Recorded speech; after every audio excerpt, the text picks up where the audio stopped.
Assalamualaikum warahmatullahi wabarakatuh. Halo pemirsa TVRI Sulawesi Barat, apa kabar Anda hari ini? Semoga semua aktivitas kita berjalan dengan lancar. Dan hari ini kita sama-sama menyaksikan program Menuju Pilkada.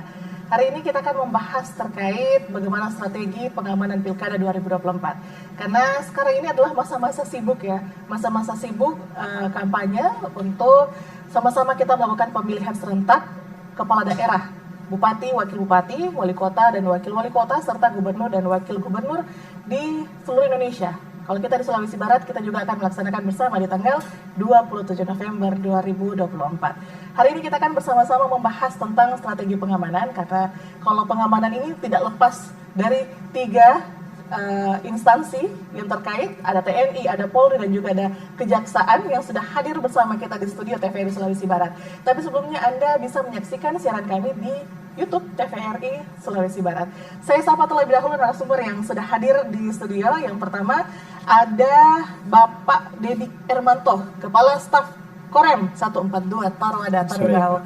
Apa kabar Pak? Kabar baik Mbak, sehat. Selamat datang di TVRI Sulawesi Barat Pak. Terima kasih Mbak. Oke, hari ini juga Pak Dedi tidak sendiri, ada juga Pak Nyoman Artana selaku Karo Ops Polda Sulbar. Selamat datang Pak di TVRI Sulawesi Barat. Terima kasih, selamat siang. Kabarnya Pak apa hari ini? Dalam keadaan baik. Nah, itu harapan kita semua. Dan yang terakhir, yang sudah datang juga di studio kita ada Pak Asben Awaludin, Kasih Penerangan Hukum Kejati Sulbar. Apa kabar Pak? Alhamdulillah sehat walafiat. Oke, kita harapkannya karena kalau dalam kondisi yang tidak fit, tidak sehat, ini pengamanannya bagaimana nanti di Pilkada 2024 ya. Nah sekarang kita akan membahas pertama, kalau pengamanan itu tidak lepas dari pertama peran kepolisian, peran TNI, dan juga Kejaksaan. Tapi kita harus tahu dulu masing-masing tugasnya apa yang di pengamanan. Pertama saya ke Pak Nyoman Artana, ini bagaimana kesiapannya menghadapi situasi menjelang Pilkada 2024. Silakan Pak. Baik, terima kasih. Kami dari kepolisian menyampaikan bahwa kesiapan pihak kepolisian dalam menghadapi Pilkada 2024 ini, baik itu pemilihan gubernur, wakil gubernur, kemudian bupati, wakil bupati, kita saat sekarang ini melaksanakan namanya operasi kepolisian Mantap Praja. Mantap Praja. Ya, Mantap Praja itu yang dilaksanakan oleh Polda dan seluruh jajaran, ya, Polda dan Polres. Kemudian dalam kesiapan pelaksanaan operasi ini, pertama kita melaksanakan kegiatan pra-operasi dulu. Jadi sebelum operasi dilaksanakan adalah penciptaan kondisi masyarakat, sehingga tercipta di masyarakat situasi Kaptimas yang aman, yang tertib, sehingga nantinya masyarakat siap untuk melaksanakan pilkada. Itu yang kita laksanakan seperti patroli, sambang, silaturahmi, itu kemudian termasuk juga penegakan hukum pelanggaran-pelanggaran khususnya kejahatan-kejahatan konvensional. Itu kita hilangkan sehingga masyarakat betul-betul situasinya aman, tertib. Nah, kemudian yang kedua adalah menyiapkan petugasnya. Tadi masyarakatnya, nah, sekarang petugasnya. Jadi petugasnya sebelum melaksanakan operasi kita melaksanakan namanya pra-operasi. Jadi kita latihan-latihan dulu. Jadi latihan dalmas, pengendalian massa, kalau ada unjuk rasa bagaimana kita menyikapinya, kalau ada konflik di TPS bagaimana kita menyikapinya, itu yang kita latihkan kepada personil-personil kita yang akan melaksanakan tugas. Termasuk juga kesiapan dalam penegakan hukumnya. Penegakan hukum umpamanya kita melakukan penyidikan apabila nanti dalam proses pemilu itu terjadi pelanggaran hukum, khususnya pelanggaran pemilu. Itu nanti kita bekerja sama dengan Bawaslu dan Kejaksaan itu melakukan penyidikan tindak pidana pemilu. Itu juga kita dilatihkan, itu latihan juga gabung dengan Bawaslu dan Kejaksaan. Kemudian saat sekarang ini kita sudah menginjak kepada pelaksanaan operasi, di mana artinya bahwa pelaksanaan pilkada itu sudah berjalan. Sekarang ini memasuki tahapan kampanye terbatas. Jadi semua rangkaian tahapan kegiatan pilkada dari pendaftaran, kemudian pengundian nomor urut, itu sudah kita laksanakan kegiatan-kegiatan. Kemudian seperti sekarang ini adalah sudah masuk tahapan kampanye. Jadi itu semua rangkaian pertahapan itu kita laksanakan pengamanan. Saya kasih gambaran bahwa untuk di Polda Sulawesi Barat itu personel yang kita libatkan dalam pengamanan pilkada ini ada 1.216 orang. 1.216 orang. Kemudian kalau dari Polres jajaran itu seluruhnya ada dari 6 Polres itu 3.640 orang. Ya, itu juga nanti ada teman dari TNI juga sama-sama juga melaksanakan tugas, kita mengemban fungsi yang sama. Mungkin itu yang dapat saya sampaikan. Oke, menarik sekali ya bagaimana kesiapan dari kepolisian sendiri untuk menghadapi Pilkada serentak 2024. Tapi tentunya kepolisian tidak sendiri, dibantu oleh tentara negara Indonesia. Bagaimana nih kesiapan TNI sendiri untuk menghadapi Pilkada? Baik ya, terima kasih. Untuk kesiapan TNI dalam hal ini, kebetulan Korem 142 Tatak ini berada di wilayah Sulawesi Barat. Korem 142 Taruada Tarogau ini berada langsung di bawah Kodam 14 Hasanuddin. Terkait dengan kesiapan Korem dalam rangka menghadapi pemilu kada yang mungkin nanti akan diselenggarakan pada tanggal 27 November secara serentak. Secara personel dan material kita sudah siap. Untuk personil kita sudah menyiapkan kurang lebih 903 orang, di mana ini nanti terbagi di seluruh wilayah Korem 142 Taruada Tarogau. Kita ada 5 kodim, Kodim Polman, Kodim Majene, kemudian Kodim Mamuju, Pasangkayu, dan Mamasa. Kebetulan memang di sini ada 5 kodim. Untuk Mamuju ini membawai 2 kabupaten, yaitu Kabupaten Mamuju sendiri dan Kabupaten Mamuju Tengah. Itu secara kuantitas. Secara kualitas, untuk personil kita sudah melaksanakan latihan-latihan baik itu di dalam maupun latihan secara bersama. Beberapa waktu yang lalu kita sudah melaksanakan latihan terkait bagaimana pengamanan pemilu kada ini dengan unsur rekan dari Polda. Ya, kita undang untuk mekanisme bagaimana prosedur pada saat nanti kita menghadapi permasalahan di lapangan. Ini sudah kita latihkan secara bersama. Itu secara kuantitas kita sudah melaksanakan latihan. Kemudian secara material, baik secara kuantitas maupun kualitas kita sudah siap untuk menghadapi pemilu kada ini. Karena ini sudah terbukti pada saat pemilu presiden maupun pemilihan legislatif kita sudah siap, di mana kondisi wilayah Sulawesi Barat ini cukup kondusif. Aman dan kondusif, Pak ya? Dan aman. Oke, nah yang terakhir ini kita akan ke kejaksaan. Nah ini bisa disampaikan juga peran kejaksaan sendiri dalam pilkada nanti ataupun penegakan hukum terkait pelanggaran-pelanggaran pilkada seperti apa, Pak Asben? Bisa disampaikan ke pemirsa kita. Ya, terima kasih Mbak Hera.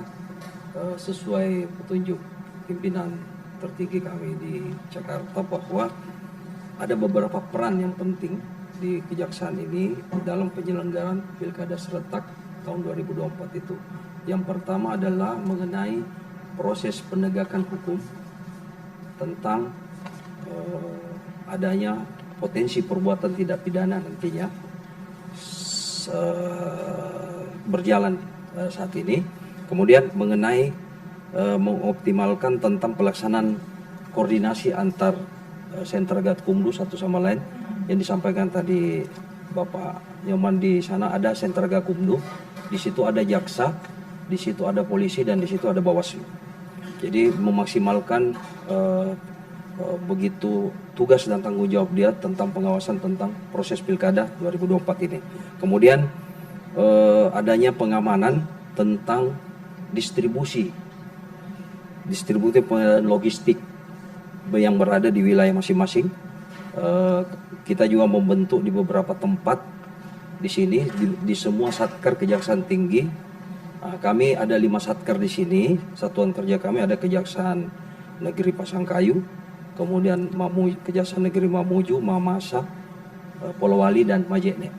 Nah, inilah tugas utama kami melaksanakan distribusi tentang logistik itu. Kemudian tentang dibentuknya optimalisasi posko pemilu di setiap kejaksaan seluruh Indonesia itu ada sekitar 534 seluruh Indonesia itu dibentuk posko pemilu untuk melakukan pengawasan terhadap proses pilkada di daerah masing-masing.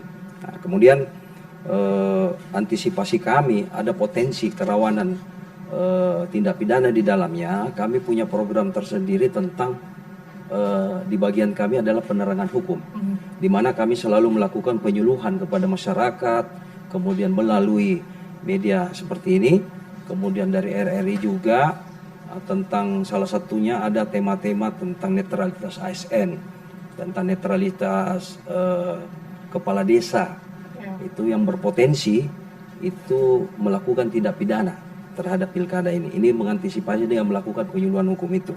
Kemudian menjaga penegakan hukum itu pasti. Sehingga kami atas perintah pimpinan membentuk sebuah tim jaksa pemilu tentang apabila ada masalah di sini penanganan perkara tentang pemilu yang masuk melalui Sentra Gakumdu, sehingga kami sudah siapkan tim jaksa untuk menangani perkara tersebut. Mungkin itu aja Pak, Mbak, secara umum. Ya. Jadi ada 5 yang menjadi fokus dari kejaksaan. Kita akan lanjutkan sesaat lagi Pak. Tetaplah bersama kami di Menuju Pilkada 2024. Ya.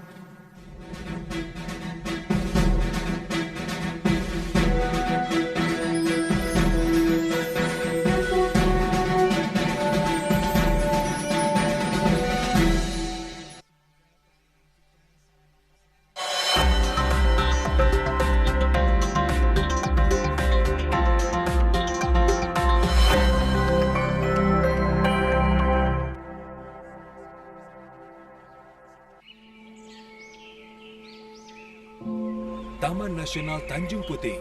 Disinilah lokasi kami tinggal dan hidup. Hutan hujan tropis di Kalimantan adalah rumah bagi kami, orang utan. Orang utan inilah yang satu-satunya peninggalan nenek moyang kita, dan sangat disayangkan apabila kita tidak melindungi dan mengetahui apa sih orang utan itu.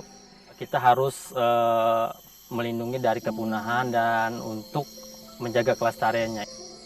Jagalah kami dari kepunahan, agar tak hanya dongeng yang menjadi warisan.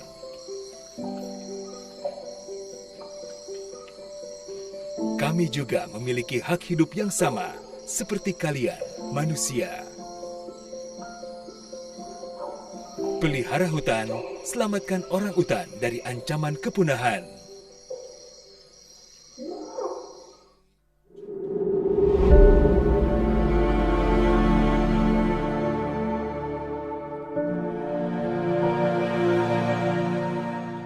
Sabbe Mandar, sebuah mahakarya tradisional, menjelma sebagai simbol keangkunan yang melekat erat dalam budaya yang kaya.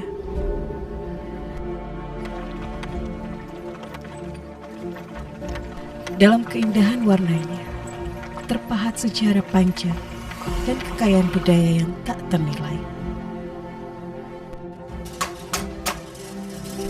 Setiap jalinan benangnya adalah kekuatan dari sentuhan para pengrajin terampil yang mewarisi keahlian dari generasi ke generasi.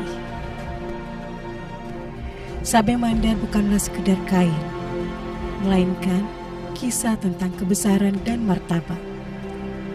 Ia adalah lambang dari ketulusan dan keangkunan.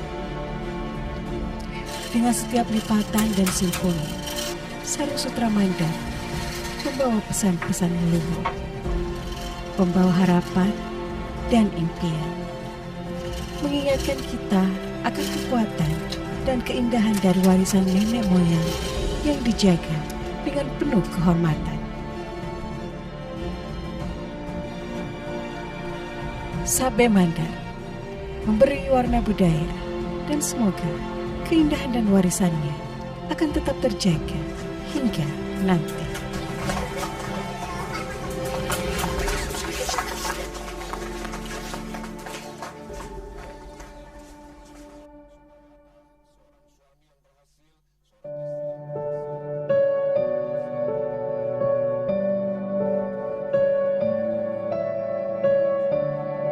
Alam dan manusia adalah kesatuan.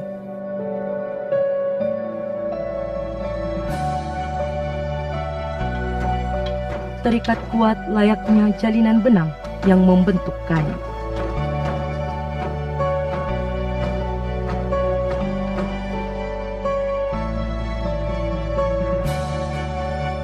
Sekumandi, pencerminan betapa erat dan kuatnya ikatan masyarakat Kalumpang dengan alamnya.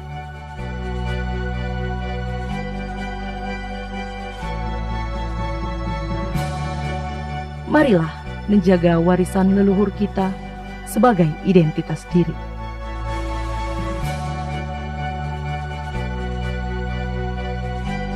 Sekumandi, warisan budaya masyarakat Sulawesi Barat.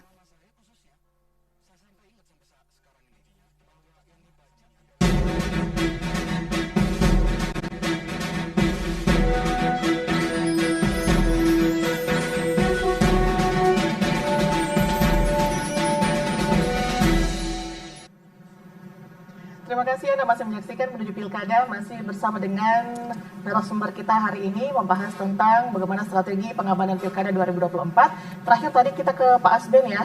Ini sudah menjelaskan bagaimana tugas dan juga peran dari Kejaksaan sendiri untuk penegakan hukum di Pilkada 2024. Nah, lalu untuk tantangannya sendiri Pak, di Kejaksaan seperti apa menjelang Pilkada ini? Ya. Silakan. Terima kasih. Mengenai tantangan, peran kami di sini adalah mempersiapkan perangkat penegakan hukum itu, dalam hal ini adalah para jaksa ketika dia akan menangani perkara-perkara pilkada. Karena apa? Mengingat range waktu untuk proses penyidikan ketika adanya tindak pidana di dalamnya itu sangat dibutuhkan mental dan kondisi fisik yang bagus. Sebab apa? Karena dari sentra Gakumdu nantinya bekerja itu ada waktu 14 hari ketika disimpulkan bahwa ini ada potensi tindak pidananya. Membentuk itu jaksa betul-betul siap dalam apa istilahnya meneliti berkas perkara itu untuk dimajukan ke persidangan nantinya. Nah, waktu ini yang sempit dibutuhkan memang mental pemikiran, kesehatan fisik dia untuk bisa melaksanakan tugas sampai di proses peradilan nantinya. Olehnya itu dengan waktu yang singkat ini utamanya itu sebuah tantangan besar buat kami. Ya. Karena sesuai petunjuk pimpinan itu ada tim dibentuk di setiap satker kami itu untuk penanganan tindak pidana di situ nantinya. Ya.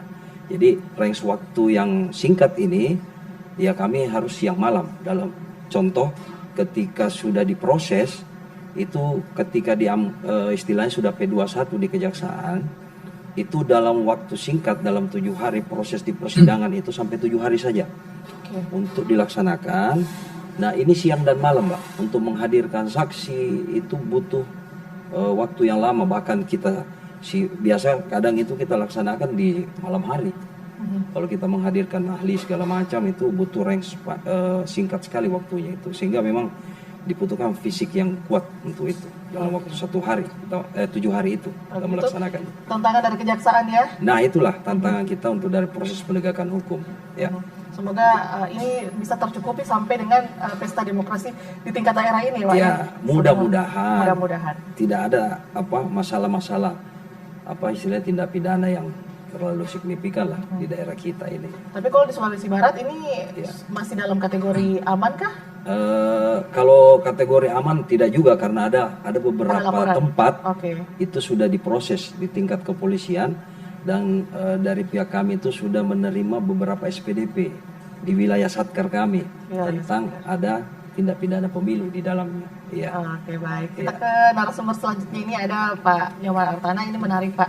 Ini kalau kita berbicara tentang kepolisian, tidak sah kalau tidak bertanya tentang langkah-langkah apa yang sudah disiapkan kepolisian untuk melakukan pemetaan agar pengamanan Pilkada 2024 ini bisa aman Pak. Silakan Pak Nyoman Artana. Ya, baik.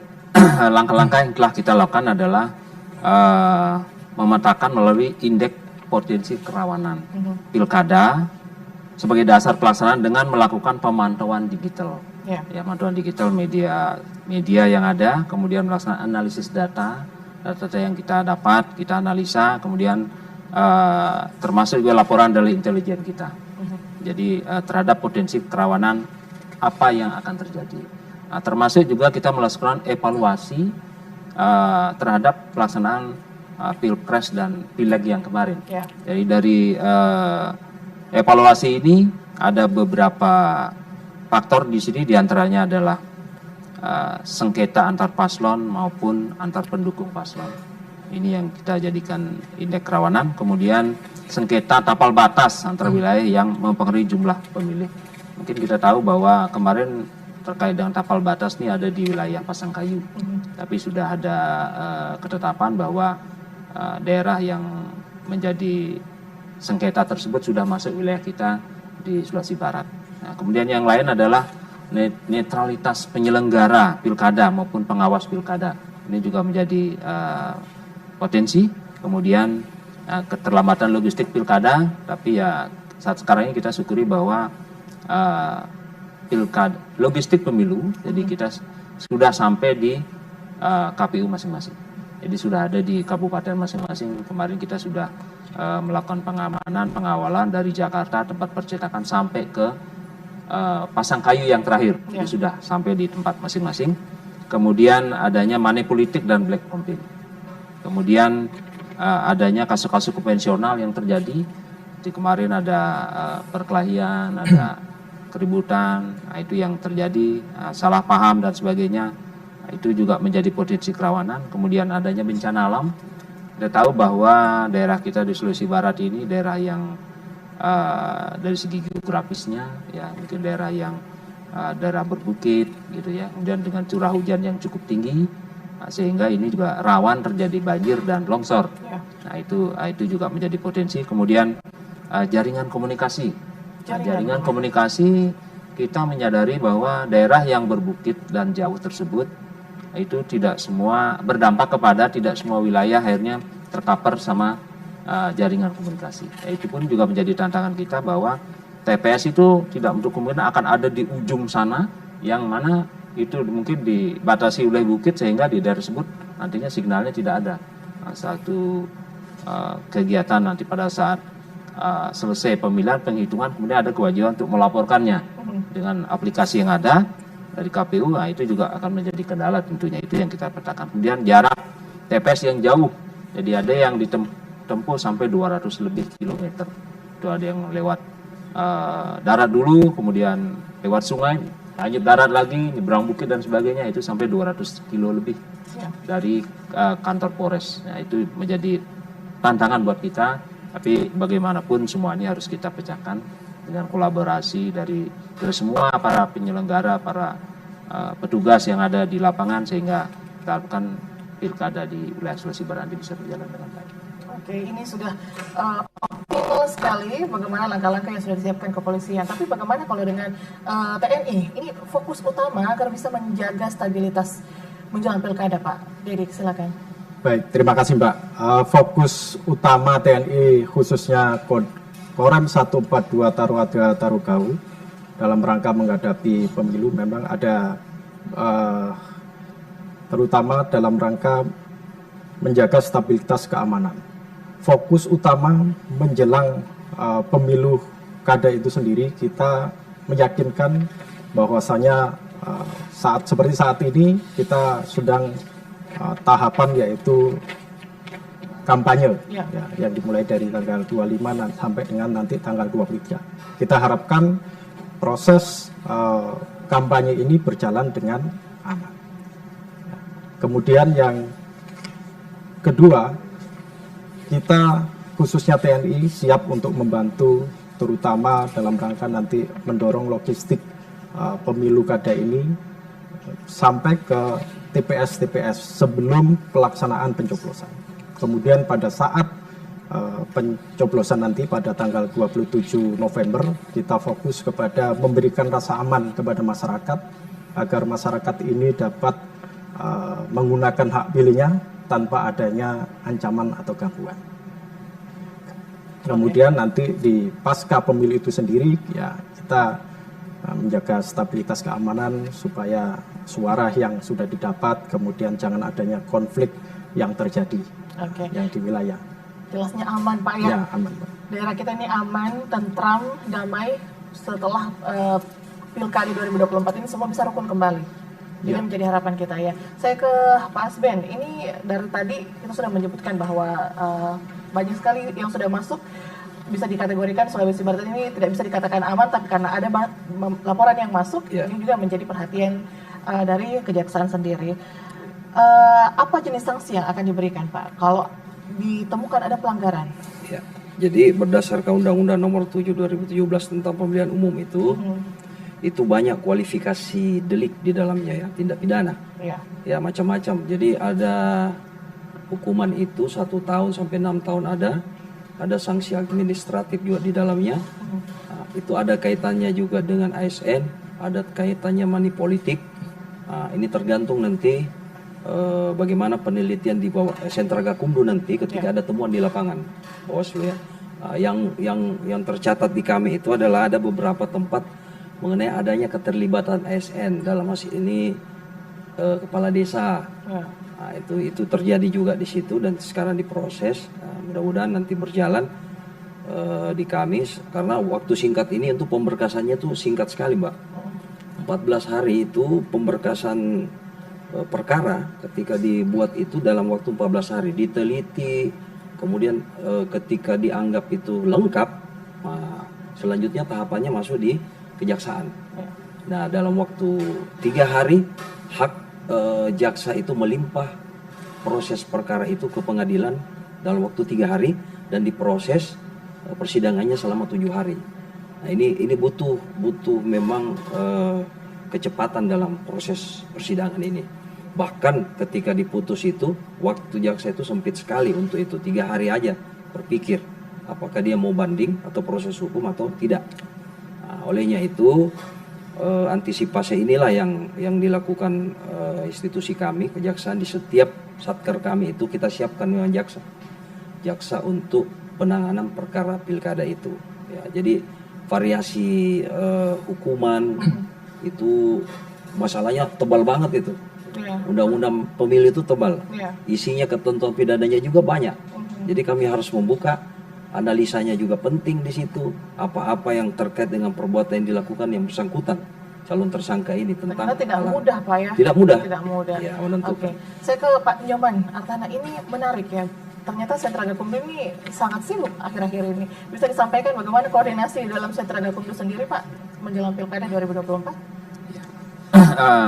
Koordinasi tentu baik. Jadi saya kasih gambaran bahwa Sentra Gakumdu itu bertempat di kantornya di Bawaslu.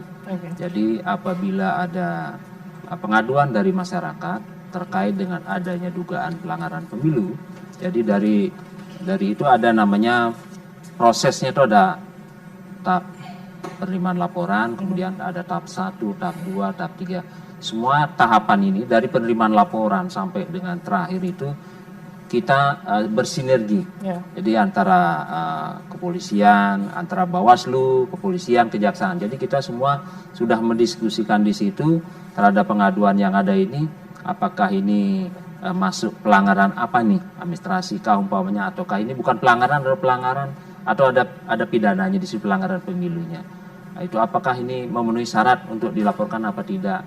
Nah, kemudian apakah alat buktinya terpenuhi, apakah pidananya ada apa tidak, itu kita sudah tim yang bekerja. Jadi pertahapannya yang memang pada tahapan tertentu memang apabila dianggap buktinya cukup gitu, jadi dilakukan proses penyidikan oleh kepolisian selesai melakukan proses, kemudian kita bahas lagi pada tahapan berikutnya, dibahas di sini apakah pekerjaan dari penyidikan dari polisi ini sudah memenuhi syarat apa tidak. Pokoknya deliknya sini formil material sudah terpenuhi apa tidak, itu bahas lagi di situ. Jadi memang ada kebersamaan terus sampai akhir itu dilaksanakan.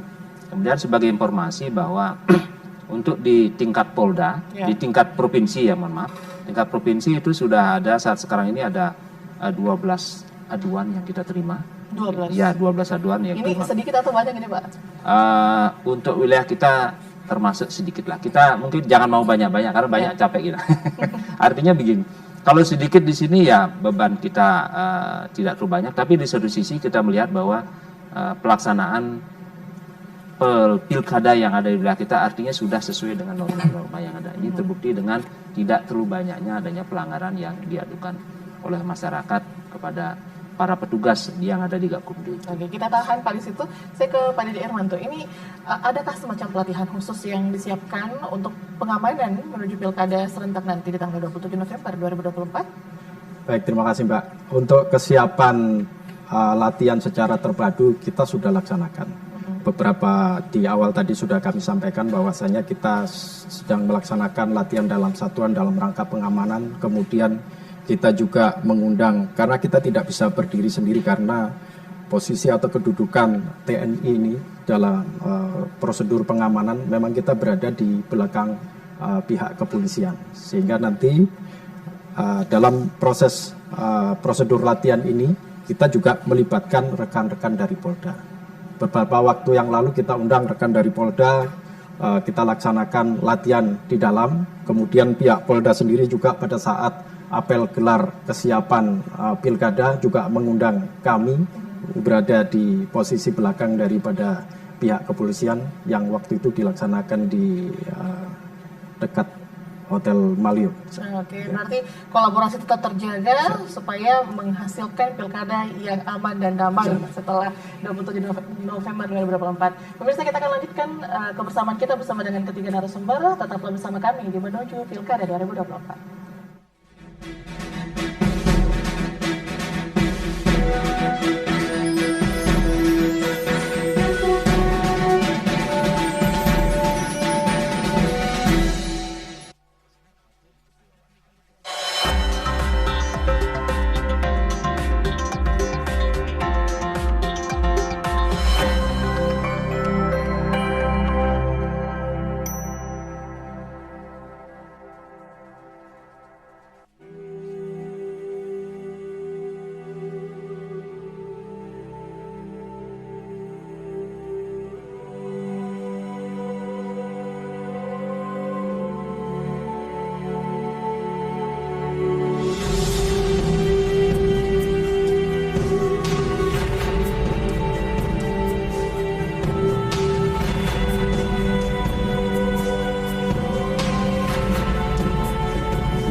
Baik, terima kasih pemirsa Anda masih menyaksikan Menuju Pilkada, masih dengan strategi pengamanan Pilkada 2024, masih bersama dengan ketiga narasumber yang telah hadir di TVRI Sulawesi Barat.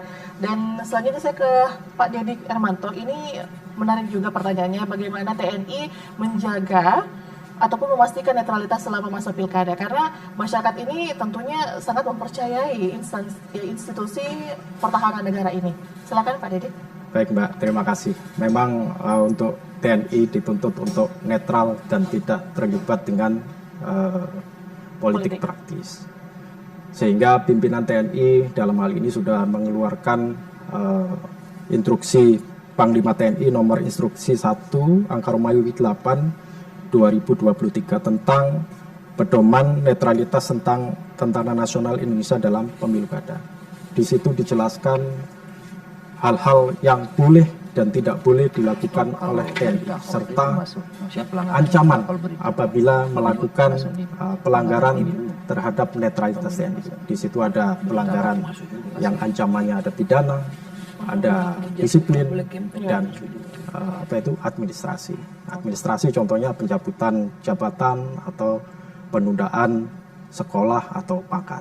Oke, ini memang sudah menjadi komitmen dari TNI. Sudah komitmen. Kemudian kita juga dari pimpinan tingkat Mabes TNI, kemudian dari ke Mabes Angkatan Darat, Kodam, sampai dengan Korem, kita mengeluarkan penekanan dalam bentuk surat telegram, bahkan kita membuat buku panduan turunan dari buku netralitas. Bahkan sampai saat ini saya juga masih pegang ini. Ini harus saya kantongi selama saya masih masa kampanye ini, supaya saya mengingat terus apa yang boleh dan tidak, dan ancamannya apa saja. Iya. Jangan-jangan semua TNI ataupun yang ada di Sulawesi Barat ini mengantongi semua buku-buku panduan ini. Wajib hukumnya. Nah, kemudian kita juga membuat posko aduan. Apabila ada prajurit maupun PNS TNI yang melakukan pelanggaran, silakan lapor di Kodim, di Korem. Kemudian nanti akan kita proses lebih lanjut, kita dalami sejauh mana pelanggaran yang telah dilaksanakan. Apakah memenuhi pelanggaran pidana, kemudian disiplin atau administrasi. Oke, menarik sekali. Itu untuk netralitas TNI ya. Saya ke Pak Nyoman. Pak Nyoman Artana ini menarik karena sebelumnya juga disebutkan bahwa ada tantangan-tantangan sendiri yang dihadapi oleh kepolisian. Tadi juga tentang netralitas, tapi yang saya ingin tanyakan tentang hoax, Pak. Ini bagaimana langkah-langkah yang sudah disiapkan kepolisian untuk menangkal hoax ini? Karena sekarang kan informasi-informasi bohong sering sekali terjadi juga di media sosial kita dan sangat mempengaruhi keamanan menjelang pilkada. Silakan, Pak Nyoman Artana. Ya baik. Langkah-langkah yang kita lakukan adalah yang pertama adalah mengedukasi masyarakat, jadi supaya tidak melakukan berita-berita yang menyiarkan informasi atau berita yang bersifat hoax. Kemudian menyampaikan juga kepada masyarakat untuk tidak mudah percaya dengan berita-berita yang tidak benar itu, karena kalau ini terjadi tentu akan berdampak negatif ya. Di satu sisi mungkin akan terjadi permasalahan hukum yang terjadi. Kemudian yang lebih ini adalah apabila terjadi pelanggaran tentu itu bisa dilaksanakan proses hukum. Proses hukumnya apabila menyangkut dengan pilkada yang ada, bisa juga nanti akan kena pelanggaran pemilu ataupun mungkin pidana umum yang undang-undang ITE yang ada. Nah, ini semua akan ada sanksi pidananya. Jadi kita harapkan masyarakat tidak memberitakan hal-hal yang tidak baik, tidak benar atau sifatnya bohong atau memecah belah kepada menggunakan media sosial. Itu sehingga nantinya proses pemilu ini bisa berjalan dengan baik. Oke, saya ke Pak Asben. Ini kita melihat dulu bagaimana peran kejaksaan sendiri jika ada intervensi politik yang terjadi. Ya. Kalau dari kejaksaan ada seperti apa? Kalau kami dari sisi intervensi pada jalur koridor aja kita, Mbak. Proses penegakan hukum terus kita jalankan sesuai dengan petunjuk pimpinan. Kami tidak melihat dari sisi intervensi politik.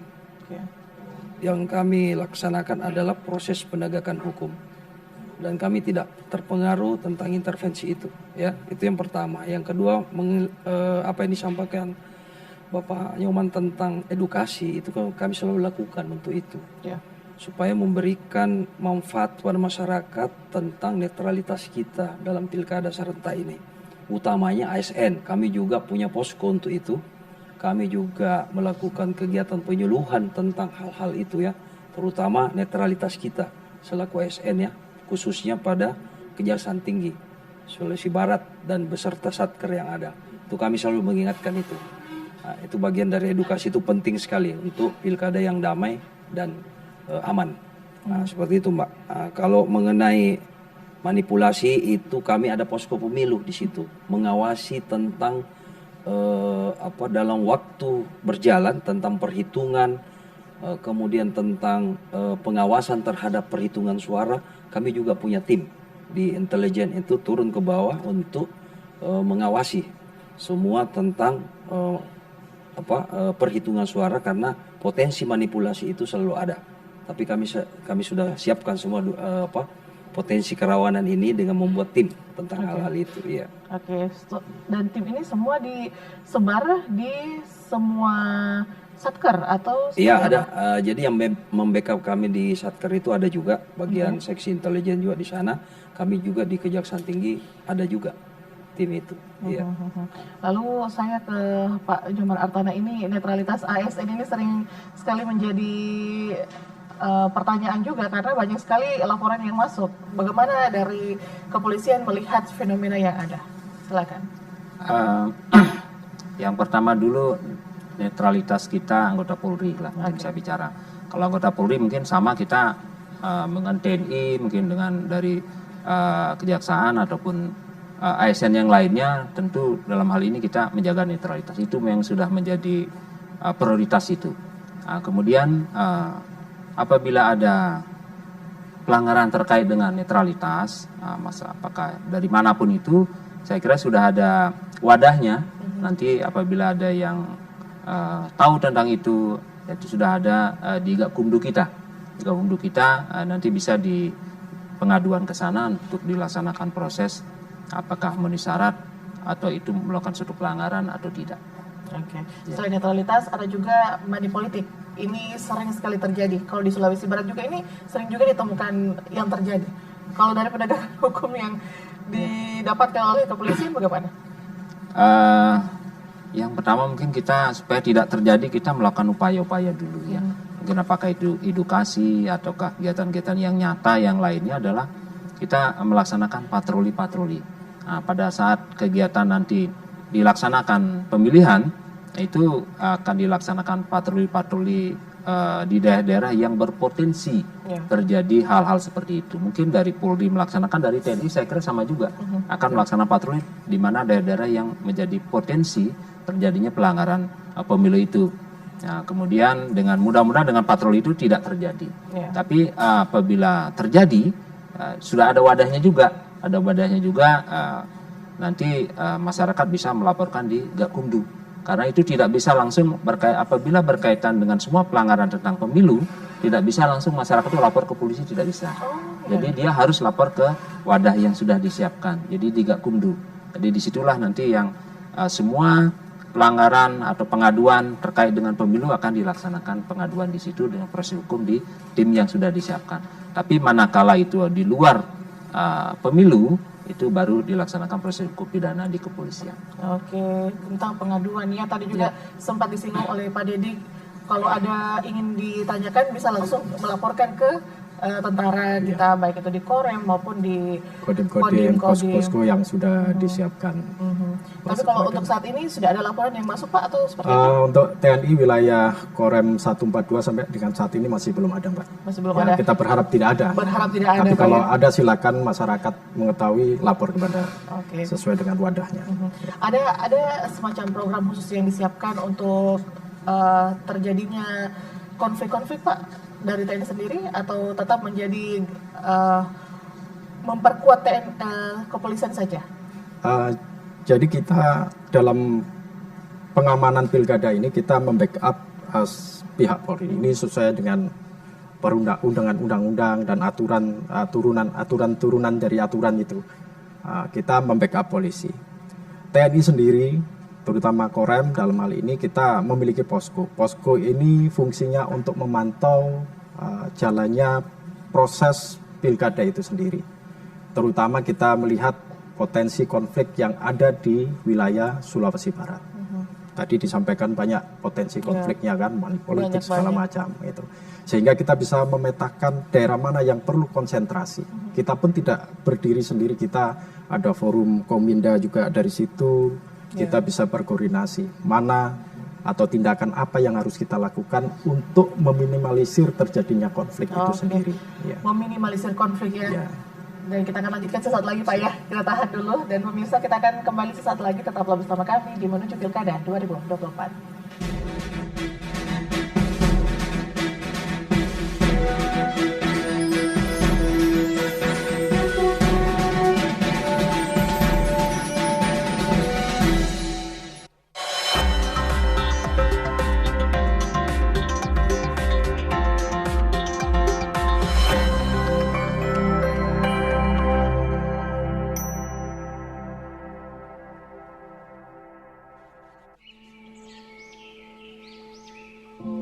Taman Nasional Tanjung Puting.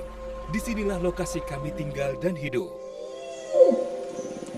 Hutan hujan tropis di Kalimantan adalah rumah bagi kami, orang utan. Orang utan inilah yang satu-satunya peninggalan nenek moyang kita, dan sangat disayangkan apabila kita tidak melindungi dan mengetahui apa sih orang utan itu. Kita harus melindungi dari kepunahan dan untuk menjaga kelestariannya. Jagalah kami dari kepunahan, agar tak hanya dongeng yang menjadi warisan.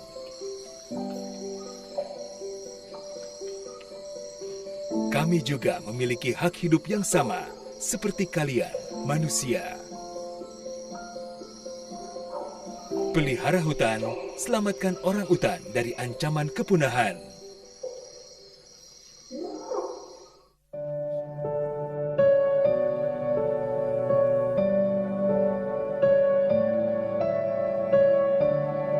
Alam dan manusia adalah kesatuan.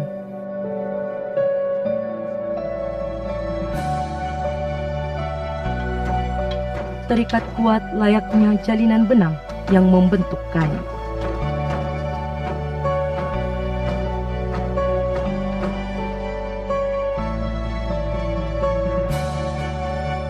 Sekumandi, pencerminan betapa erat dan kuatnya ikatan masyarakat Kalumpang dengan alamnya.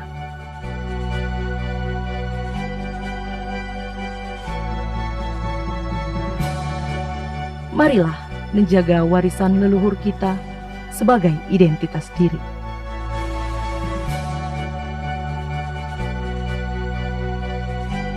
Sekumandi, warisan budaya masyarakat Sulawesi Barat.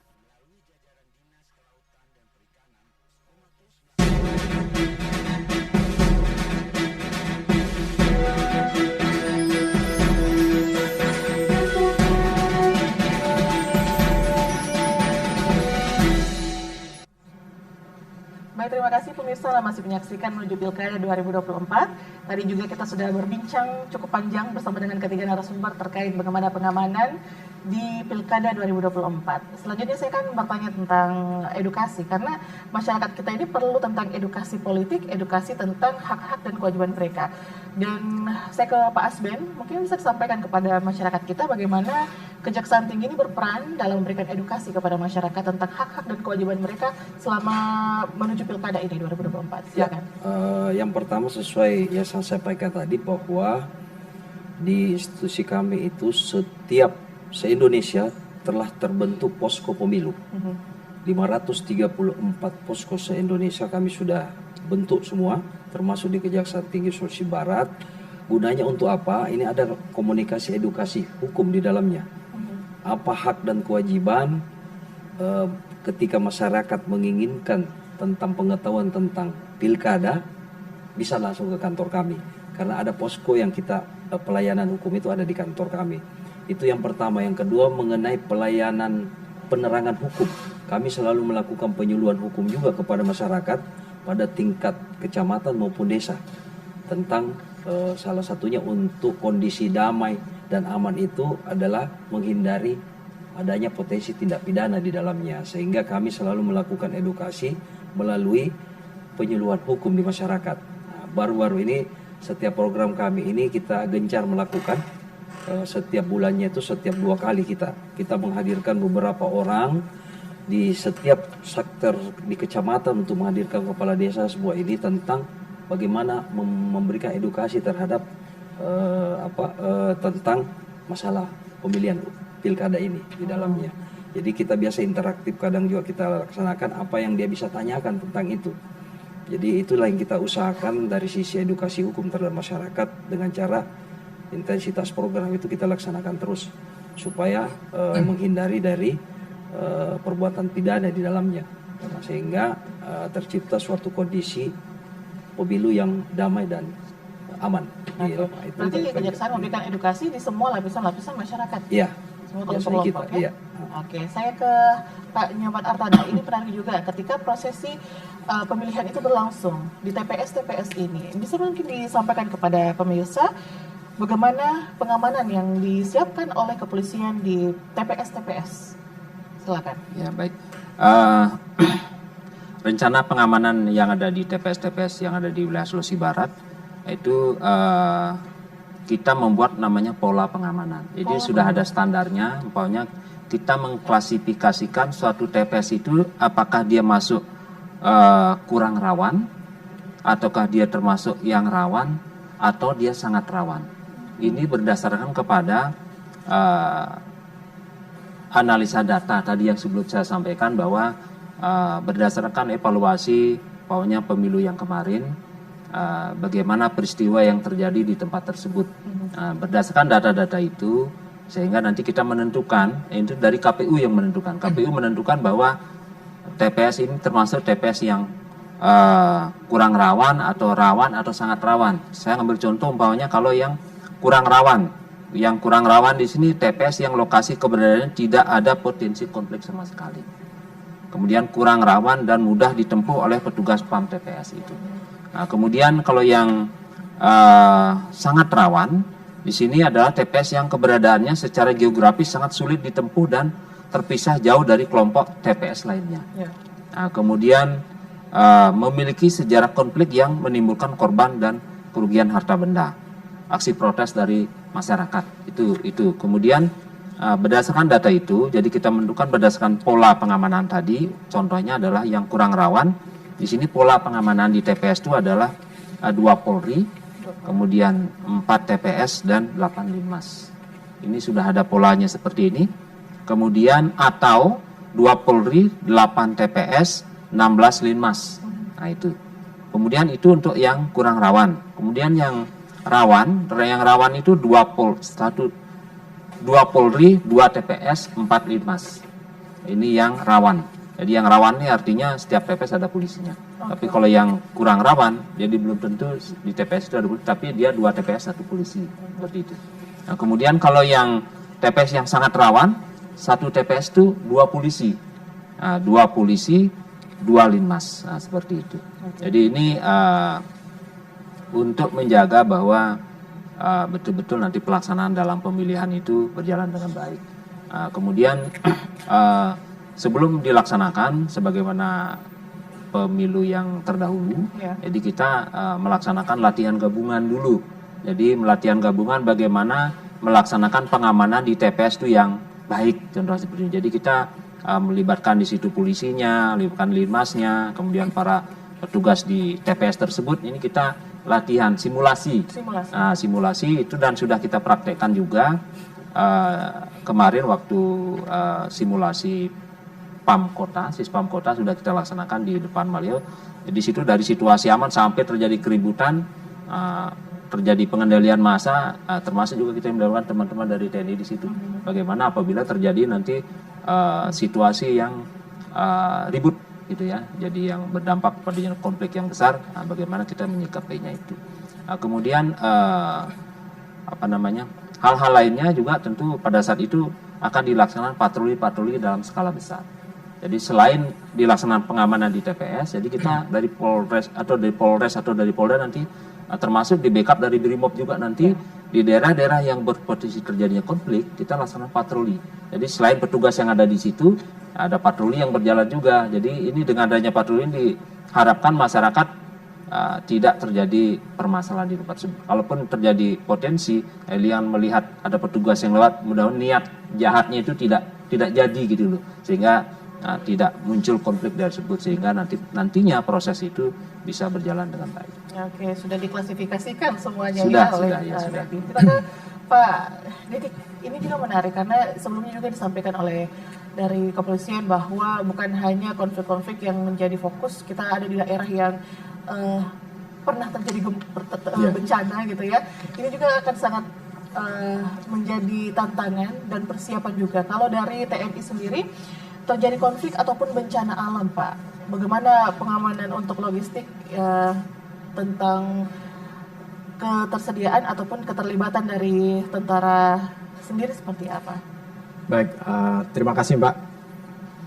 Ya sebetulnya kita tidak berharap nanti terjadi konflik ataupun bencana, kita tidak berharap. Tapi wilayah kita ini, Sulawesi Barat, terutama Mamasa, kemudian Mamuju Tengah yang sering terjadi bencana. Ya. Seperti Mamasa itu beberapa waktu yang lalu terjadi longsor. ternyata di sana kebetulan kami mendampingi Pak PJ Gubernur meninjau lokasi tanah longsor. Dijelaskan di situ oleh PUPR kalau tidak salah ada 170 lebih yang titik rawan longsor. Artinya kan sangat besar sekali gitu. Ya, mudah-mudahan pada saat menjelang pemilu atau pada saat pemilu kada nanti bahkan sampai seterusnya tidak terjadi bencana. Namun demikian kita sebetulnya sudah memetakan daerah-daerah rawan tersebut. Kita sudah membuat apabila terjadi bencana. Untuk TPS ini kan sudah ditentukan titiknya. Nah, kemudian daerah-daerah yang rawan itu di mana saja. Kita harus sudah bisa mengantisipasi kalau misalnya TPS A misalnya. Kalau di situ rawan bencana dan sudah tidak bisa dipindahkan. Kalau terjadi misalnya banjir, kita mau tidak mau harus memindahkan. Ya, kita harus mengamankan. Kita menyiapkan itu, sudah mengantisipasi. Kebetulan juga untuk wilayah Sulawesi Barat ini kita akan melaksanakan apel gelar. Kita disiapkan pasukan reaksi cepat dalam rangka menghadapi bencana ini. Beberapa hari ke depan mungkin kita akan melaksanakan apel gelarnya ini. Oke, yang terakhir Pak, harapannya untuk Pilkada 2024, silakan. Harapan Pilkada 2024 berjalan dengan tertib, aman, dan lancar. Semoga dapat terpilih pemimpin-pemimpin baik di tingkat provinsi maupun tingkat kabupaten yang sesuai dengan harapan rakyat Sulawesi Barat. Oke, terima kasih Pak Didi. Terakhir untuk Pak Nyoman Artana, silakan harapannya kepada masyarakat terkait Pilkada 2024. Iya, tentu harapan kita adalah berjalannya Pilkada ini dengan baik wilayah Sulawesi Barat, kemudian tercipta situasi Kaptimas yang aman dan damai. Kemudian kita juga berharap adanya partisipasi masyarakat sebagai pemilih yang sebanyak-banyaknya, tentunya ini menjadikan kewajiban atau hak setiap warga negara. Kemudian adanya profesionalitas dan netralitas daripada para aparat, ya, apakah itu dari ASN, mungkin TNI, Polri, sehingga semuanya nanti bisa berjalan dengan baik. Oke, dan terakhir Pak Asbin, silakan disampaikan kepada kami berharap selaku aparat penegak hukum, pemilu pilkada serentak di wilayah Sulawesi Barat ini berjalan damai dan aman. Dari institusi kami juga mendukung penuh sesuai dengan instruksi Jaksa Agung nomor 6 tahun 2023 untuk mensukseskan pemilu pilkada serentak ini tahun 2024. Kami selalu mensporting semua kegiatan-kegiatan yang ada di wilayah Kejaksaan Tinggi Sulawesi Barat. Mungkin dari saya itu. Terima kasih Pak Asbin, terima kasih Pak Nyoman Artana dan juga Pak Dedik Irwanto sudah hadir bersama kami di TVRI Sulawesi Barat untuk menyampaikan, dan itu tadi harapan kita bisa tercipta pilkada yang aman dan damai. Dan mewakili seluruh kerabat kerja yang bertugas, saya Umul Hera pamit undur diri dari hadapan Anda. Wassalamualaikum warahmatullahi wabarakatuh dan sampai jumpa.